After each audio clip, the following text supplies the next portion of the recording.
lagi membahas kitab Yohanes hari ini bukan karena apa-apa, tapi karena saya sudah pikun. We are going to intro our studies from the book of John, not because of any reason, but because I am beginning to be senile. Saya berpikir masih ada lagi satu halaman untuk dibahas. Ternyata tadi pagi saya lihat, udah dibahas semuanya. I thought we still have one more page to discuss, but then I found out this morning that, oh no, we already discussed everything last week. Jadi saya mengambil bahan yang pernah saya bawakan dulu sekali, yaitu tentang bencana atau musibah. So I retrieved a material that I discussed, that I delivered to you guys long time ago, and it's about calamity, about misfortune. And how we can see misfortune in light of God's providence. Jadi kita mau melihat peranan atau andil atau bagian tentang ketidakberuntungan, kemalangan, musibah di dalam konteks yang lebih besar, yaitu pemeliharaan Allah. Sebelumnya, mari kita masuk dalam doa. Now let us pray to the Lord. Bapak, terima kasih kami boleh kembali duduk belajar. Kami mohon biarlah Engkau yang sekarang menjelaskan kepada kami kebenaran-kebenaran dari firman-Mu tentang bagaimana melihat bencana dalam hidup kami dalam konteks pemeliharaan-Mu. Lord, we give you thanks for being with us every day. Today we want to study about misfortune, about calamity, about things that happen to us that we don't like, things that hurt us badly, deeply, in light of your providence. Dalam nama Tuhan Yesus kami berdoa. In the name of Jesus we all pray. Amen. Amen.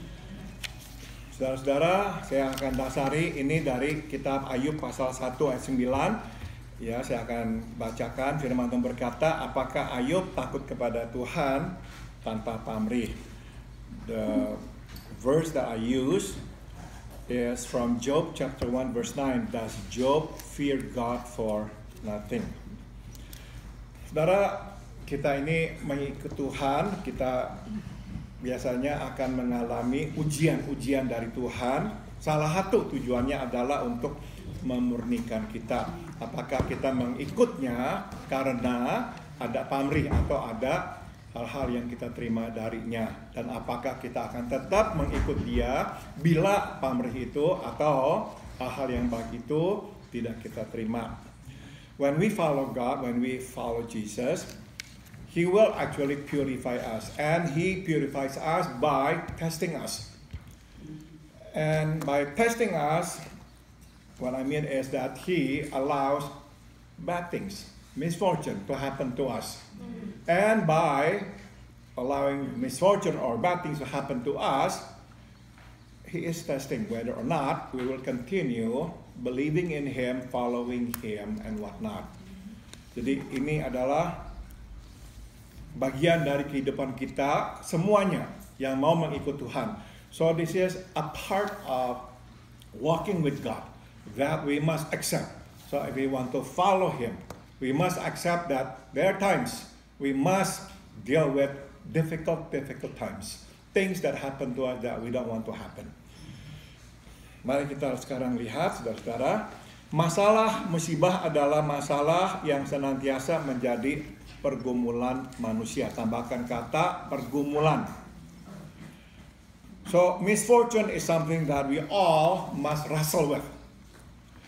Musibah adalah peristiwa buruk yang menimpa kita, dan salah satu cirinya adalah kita tidak pernah siap untuk menghadapinya. Ya, kita tidak pernah siap menghadapinya. So, when bad things happen, misfortune happen, usually we are never ready to face it. Jadi sekuat-kuatnya, sebaik-baiknya kita mempersiapkan diri kita menghadapi hal-hal yang buruk. Waktu datang menimpa kita, biasanya tetap aja kita akan tergelincir, kita tidak siap. So it doesn't matter how much preparation we have done to prepare our hearts, our souls to face the misfortune, but when it comes to us, when it hits us, usually we are never ready. we are never fully ready. Inilah yang saya dengar dari orang-orang yang mengalami musibah. And this is something that I hear over and over from those who are dealing with difficult times or misfortune. They always say, I'm not ready. Sambung, pada waktu musibah datang, biasanya kita mempertanyakan dua karakter Allah, yaitu kasih dan keadilan. So usually when bad things happen to us, we normally raise two questions about the character of God. Love and justice. His love and His justice. Kita dengan kata lain mengaitkan kasih Allah dengan perbuatan baik. Ya, kita mengaitkan kasih Allah dengan perbuatan baik dan keadilan Allah dengan kepatutan. You see, we usually associate the love of God with His good deeds, good things.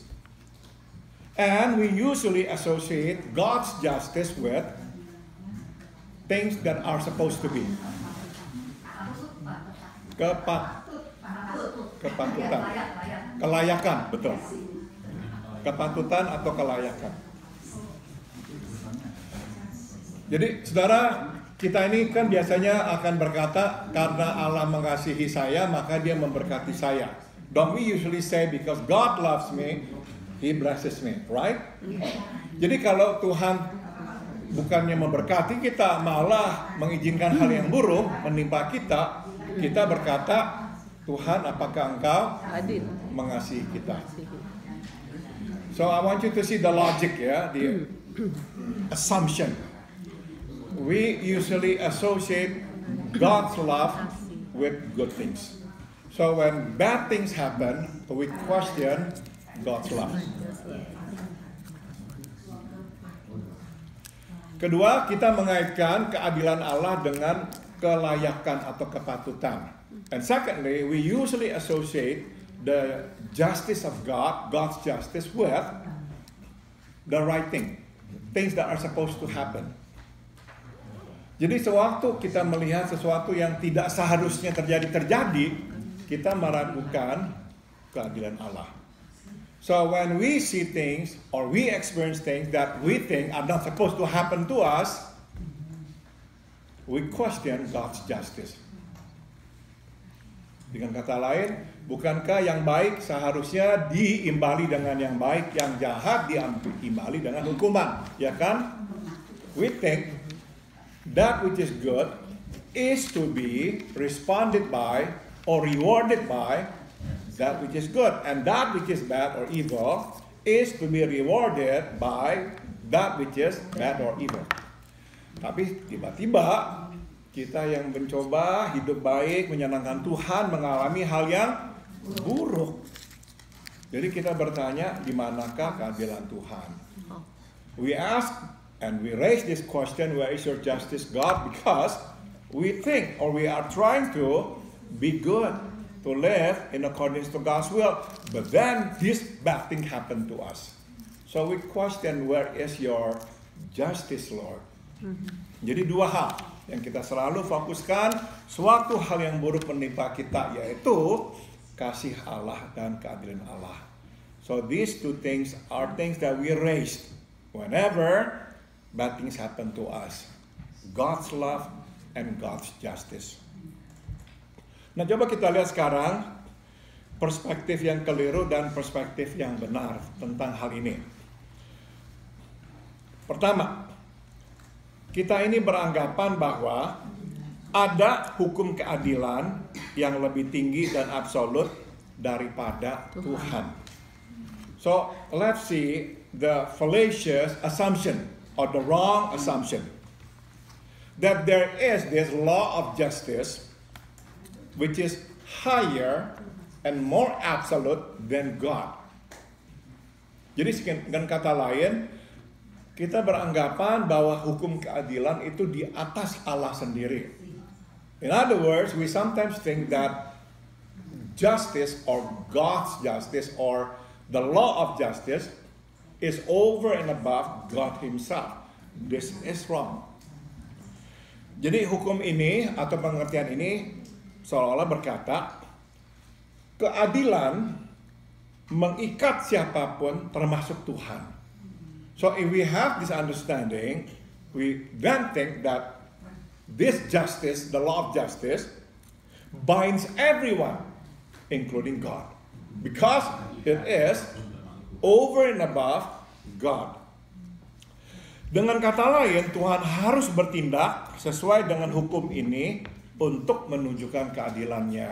Nah, jadi kita berkata, kalau Tuhan tidak bertindak sesuai dengan keadilan ini, maka dia menyalahi hukum ini.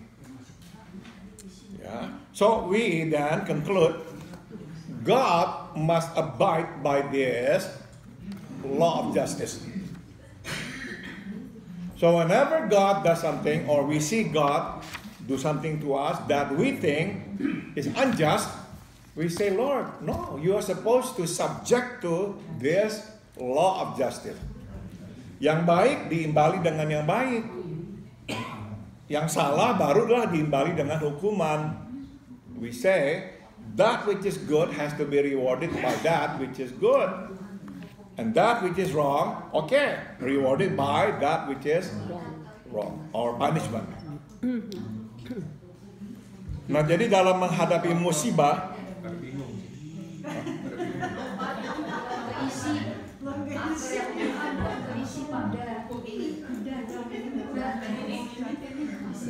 sorry, ada yang mau tanya dulu, silakan. Hukum ini mengikat siapapun termasuk Tuhan. Hukum ini mengikat siapapun termasuk Tuhan. Jadi dalam menghadapi musibah, biasanya kita mengacu kepada hukum keadilan ini. Biasanya kita mengacu. Apa artinya? Melihat. Oh, melihat. So usually, this is the lens that we use ACU. to comprehend this law of justice.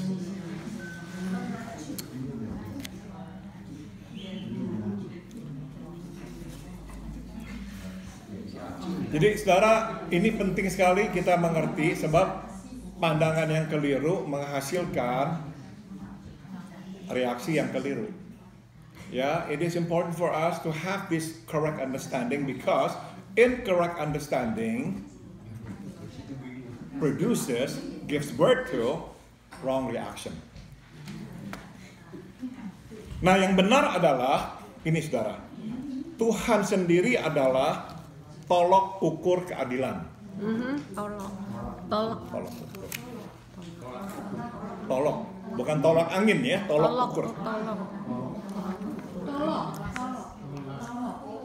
Standard. Standar.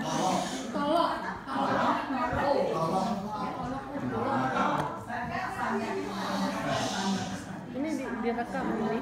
Kalau nggak mau tulis tolak ukur, tulis aja standar.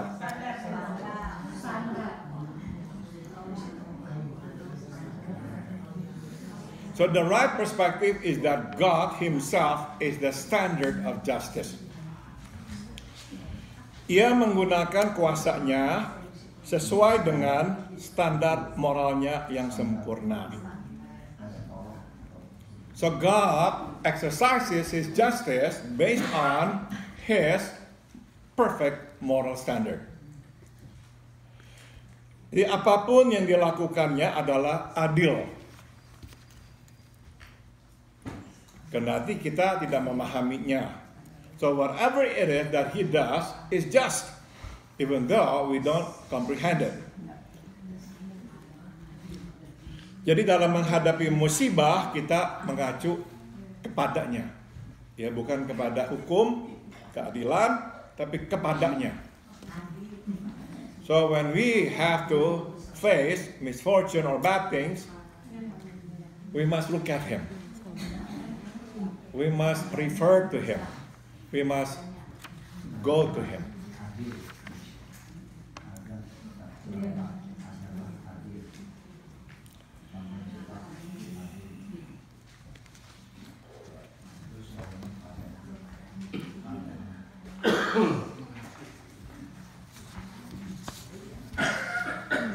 Stop dulu, ada yang mau tanya nggak? Before I go on, any questions?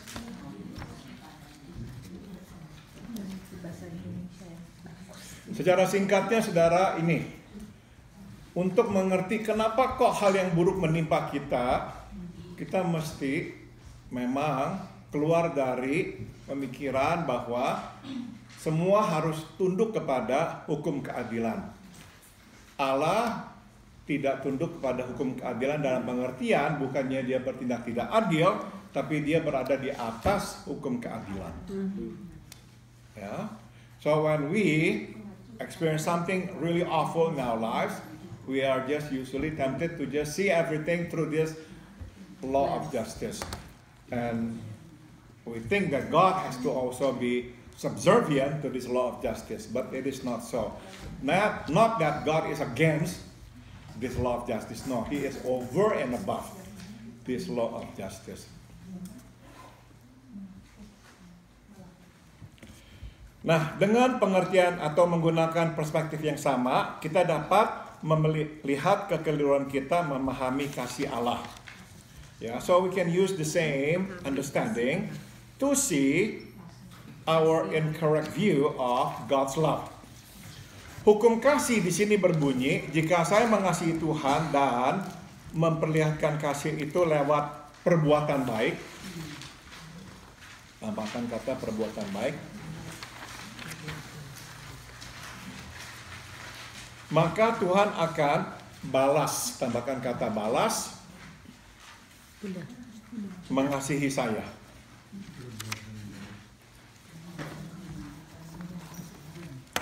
Dan menunjukkan kasihnya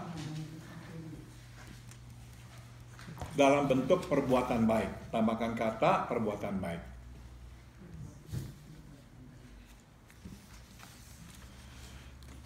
So the law of love that we usually possess or apply to is, well, if I love God and show my love to Him by doing good, God will then reward me by loving me and show His love to me by giving me good things. Ini hukum kasih yang kita miliki. So this is the law of love that we have. Nah, jadi saudara sama ya, Tuhan tidak tunduk di bawah hukum kasih ini. God is not subservient to this law of love that we understand. He is over and above this law of love. Saudara, jadi karena Tuhan berada di atas hukum kasih ini, kadang meskipun Dia tetap mengasihi kita, ya, Dia bukannya memberikan atau membalas perbuatan baik kita dengan kebaikan, Dia justru mengizinkan hal yang malang, hal yang buruk itu terjadi. Because God is over and above this law of love that we have, He therefore sometimes allows bad things to happen to us, even though we have done good or we have been good. Ngerti ya? Tatkala musibah datang, ada 6 pertanyaan yang kita mesti ajukan. Dan berikut adalah respons yang harus kita berikan bila jawabannya adalah ya. So there are these 6 questions that we can raise whenever we are facing bad things. Apakah Tuhan menghukum dosa saya? Sorry, nomor-nomornya ngaco, sorry ya. So, whenever bad things happen, it's okay to ask this question. Is God punishing me? Nah, bila kita sadari, iya, saya berbuat salah. Tuhan sedang menghukum saya. Maka respons kita adalah, nah di bawahnya ya, akui dosa yang telah kita perbuat. Tambahkan kata dosa. So, when we ask that question, is God punishing me? And after introspecting, we say, yes, He is punishing me because I did this. So, what we need to do is we need to confess our sin. Jadi tidak apa-apa bertanya begitu. Dan kalau memang kita temukan ada dosa, kita akui. So it is perfectly fine to ask, is God punishing me? Kedua, apakah setan sedang menyerang saya? Tambahkan kata menyerang. Karena saya hidup sebagai orang Kristen. The second question is Satan attacking me because now I'm living as a Christian? Saudara, kita mesti selalu ingat ya, iblis tidak pernah senang kita ini menjadi orang yang dikasihi Allah dan menjadi orang yang mengasihi Allah. We must always keep in mind that the devil never likes us to experience, to receive, to enjoy the love of God and to love God. He never likes it. Itu sebab dia senantiasa menyerang kita. And that is the reason he attacks us.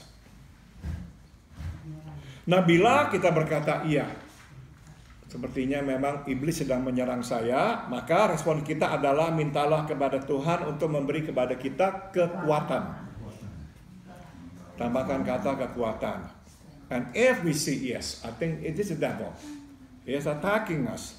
We ask God to supply us with strength.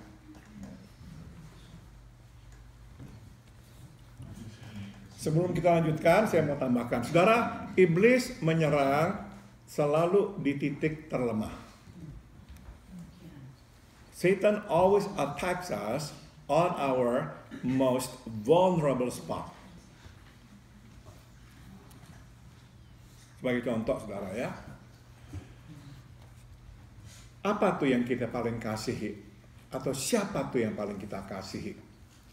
Kalau memang sudah bagi Tuhan kita melewati batas dan Tuhan ingin kita memisahkan diri supaya kita tidak akhirnya di bawah menyembah apa yang kita kasih atau orang yang kita kasihi, biasanya itulah yang menjadi area yang diserang oleh iblis.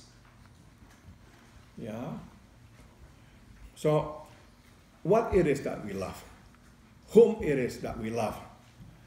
If God says that, oh no, you are too afraid of losing that. You are like putting that or him or her like in the position of God.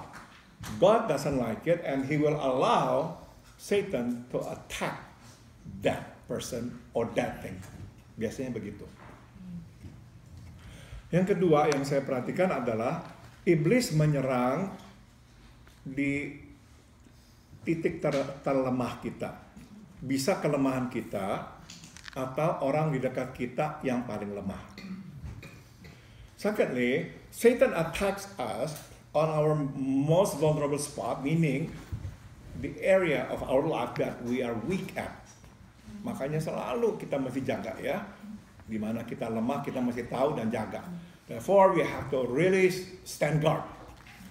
Protect the weak part of our life. Because that will be the area that Satan will attack us. But sometimes, he attacks those who are close to us and who are weakest.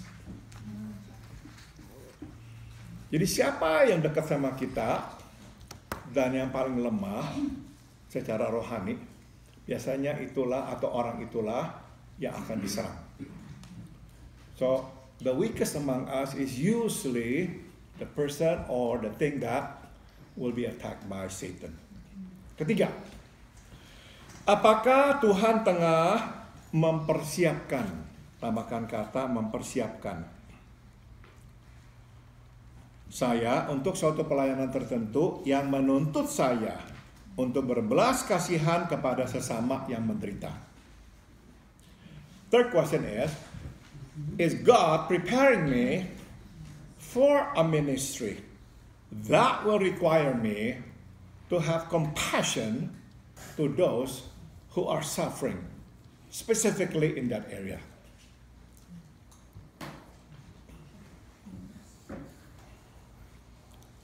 Jadi, kadang saudara, Tuhan memakai apa yang kita alami ini, yang buruk ini, karena memang Tuhan mau mempersiapkan kita. Berbelas kasihan kepada orang yang sedang menderita di dalam problem itu. Yeah, so there are times God allows us to suffer something terribly because He wants to prepare us for that ministry. So that we will understand and we will have, more importantly, compassion toward those who are suffering, particularly in that area.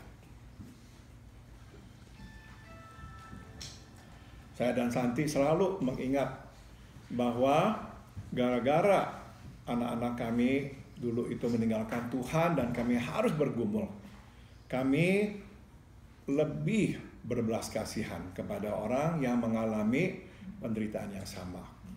Ya, Santi and I always talk about this because of what we went through.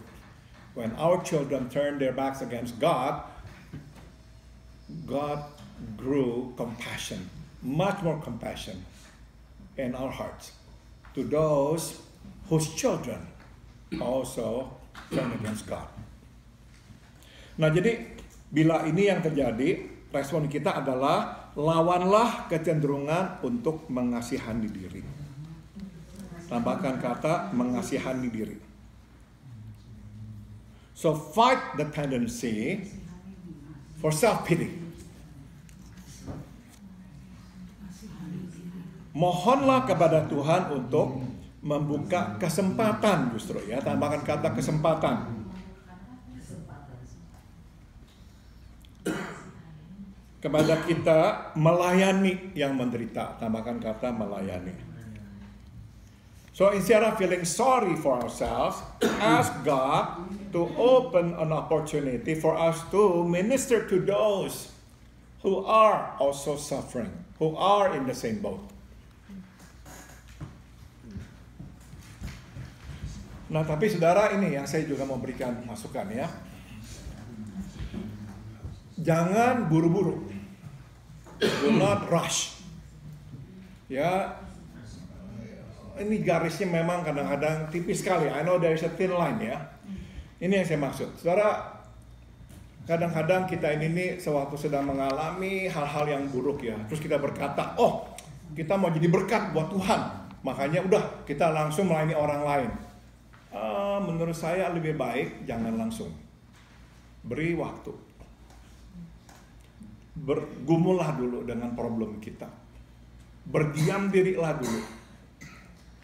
Sampai benar-benar Tuhan bukakan sendiri kesempatan itu. Bukan kita nyari-nyari. Tuhan yang benar-benar undang kita masuk ke pelayanan itu. Baru kita masuk. This is what I mean. Whenever bad things happen to us, for example, in my case, our children turn their backs against God, do not rush to be involved in ministry of, okay, we need to save all the prodigal children, let's have a fellowship, let's do this, let's do that. No. I think we should be quiet. We should struggle first with God. Deal with our issues first. And wait. Be ready for God to use us. But wait until He really opens the door. Do not create a door. Ya, soalnya saya melihat ada orang-orang yang langsung lompat, pokoknya ke sana ke sini, tolongin orang apa-apa. Enggak, sebabnya saya melihat anak-anak yang bermasalah ini, suatu melihat bapak emaknya yang kabur ke sana sini, repot ke sana sini, tambah benci sama orang tua.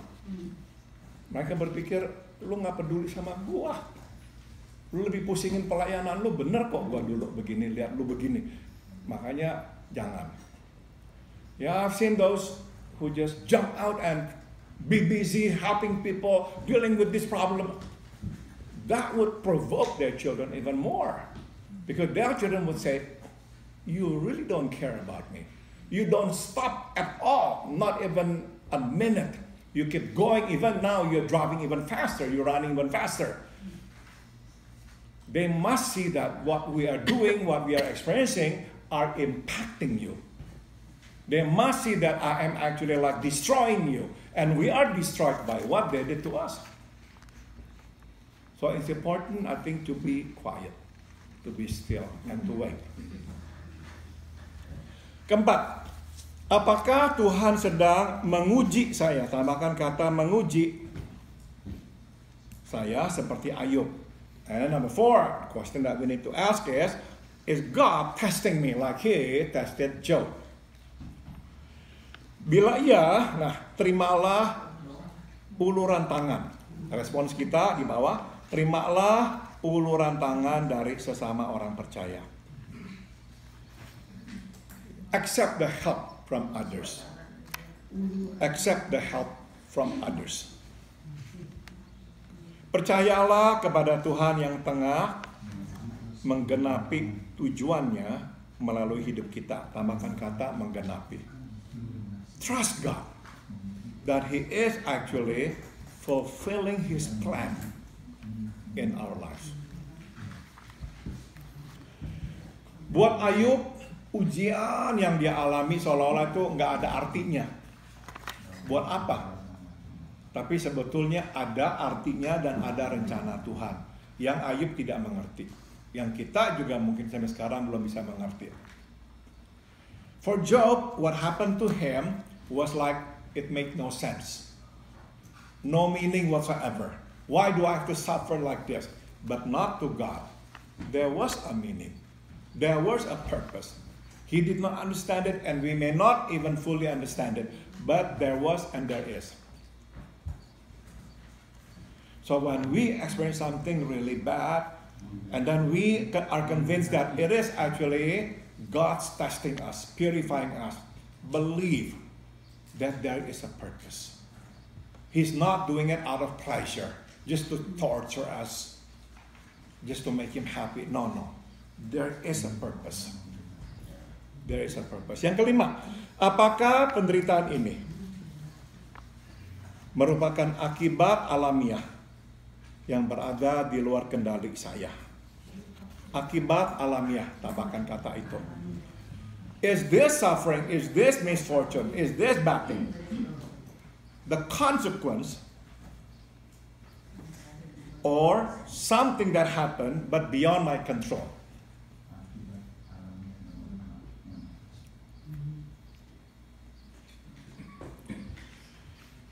Saudara, di dunia ini akan ada banyak hal yang terjadi yang di luar kendali kita, dan kadang kita akhirnya terkena dampaknya. There are many things that could happen in life that are beyond our control.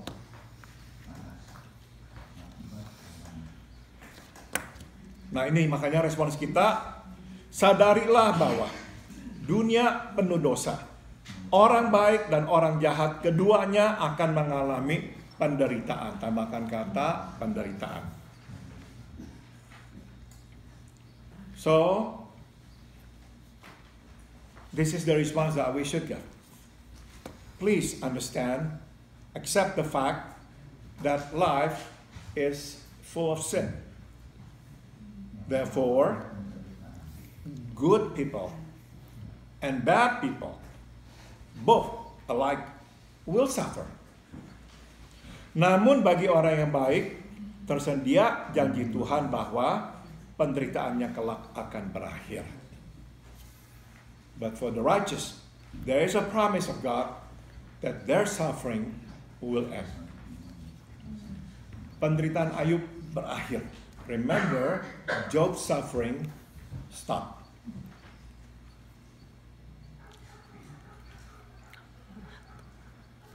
Dan terakhir, apakah penderitaan ini disebabkan oleh faktor-faktor yang tidak dapat saya pahami?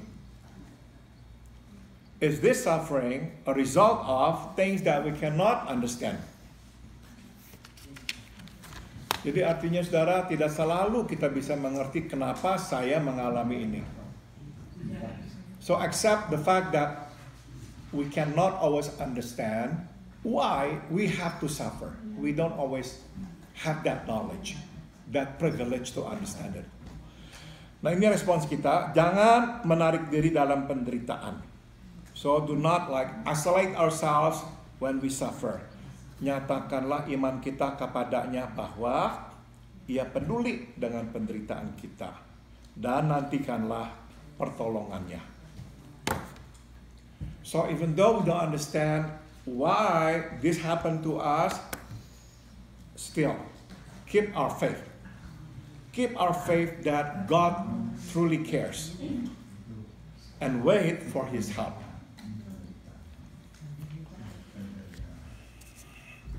Terakhir, pada akhirnya musibah yang dihadapi dengan benar akan menghasilkan pertama, pengenalan akan Tuhan yang lebih intim dan mendalam.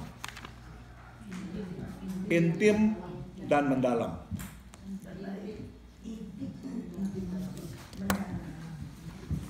Ya. So at the end, if we can go through this is the result of it. Number one, our knowledge of God will grow more intimate and deep. Saudara, orang yang mengenal Tuhan dengan dalam, orang yang pernah menderita. I think we all can agree, ya, that those who know God deeply and intimately are those who have suffered. Orang yang tidak pernah menderita tidak akan mengenal Tuhan dengan intim dan mendalam. We who have never suffered will never know God that intimately and deeply. Kedua, apa tuh hasilnya? Iman pada Allah Bapa yang lebih murni dan kokoh. Tambahkan kata murni dan kokoh. The second result is our faith in God will be purified and strengthened.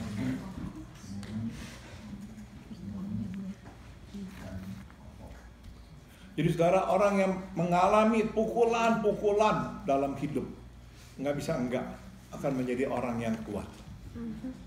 Those who have suffered blow after blow, but then they hang on to God, they don't let go of God, they will grow strong. Their faith becomes so strong, it's like immovable. Jadi kita nggak akan heran dekat mereka kita merasa tenang dan aman.